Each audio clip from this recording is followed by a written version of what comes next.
Hello, my name's Vince Sheehan, and today I'd like to talk about Doctor Who, The Reign of Terror, which is the final story in the first season of the classic series of this beloved show. And it stars William Hartnell as the Doctor, and it's a story centred around the French Revolution. The Doctor and his companions land just outside of Paris.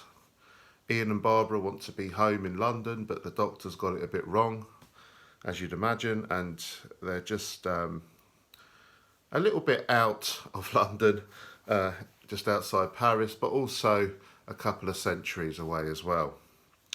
And it's during the French Revolution. They meet this young boy who seems to be rather scared, on the run, and eventually they come across this house. They find various things in there, including a change of clothes, and the revolutionaries come along. And it turns out that this is a place where the royalists, it's kind of a safe house for the royalists, I suppose. The revolutionaries attack, and the house is set alight, and the Doctor's caught in there. But then the boy comes back and saves him. And the Doctor's companions, Ian, Barbara and Susan, are carted off by the revolutionaries into Paris, into the prison, and they await execution by the guillotine. The Doctor, in the meantime, is walking there by foot, apparently portrayed by another actor, these outdoor shots. He turns up over there in Paris dressed, and he comes into the shop and he buys his fancy get-up with these big feathers out of his hat, and he's pretending to be some official, one of the masterminds of rounding up the royalists and during the French Revolution. And then the story really involves them trying to escape from prison.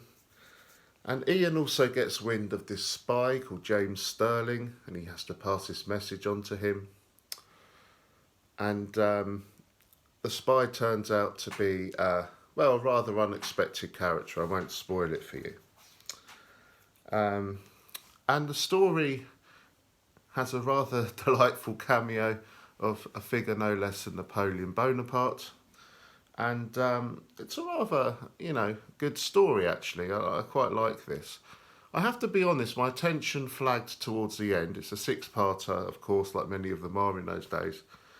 But certainly it has a real pace about it in the first few episodes. And although episode 4 and 5 are missing in this DVD, there's absolutely superb animations which have been created in place of 4 and 5 with the original audio. So it's really worth watching those. They're really great. The story, it's quite an interesting story. Some of the themes include imprisonment, of course, escape as well, disguise. Of course, the guillotine looms large in this story. And it really is an interesting and enjoyable finale to season 1. I'd recommend watching the extra documentary as well on this DVD. I'm not usually a fan of these documentaries. I can't be bothered with them usually. But I watched this, and it's got quite a torturous history, the production of this story. The director, Henrik Hirsch, this Hungarian emigre, apparently he had a torrid time on set and didn't get on with William Hartnell, and he had some kind of nervous collapse. And there's a fascinating documentary about the trials of producing this story on this DVD. So I recommend that as well, actually.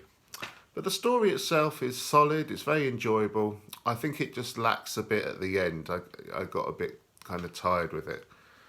But all in all, it's rounded off an exceptional first season for a new show. Thanks for watching. I've just included a brief PowerPoint with the story structure and some of the key themes. Thanks for watching. Bye.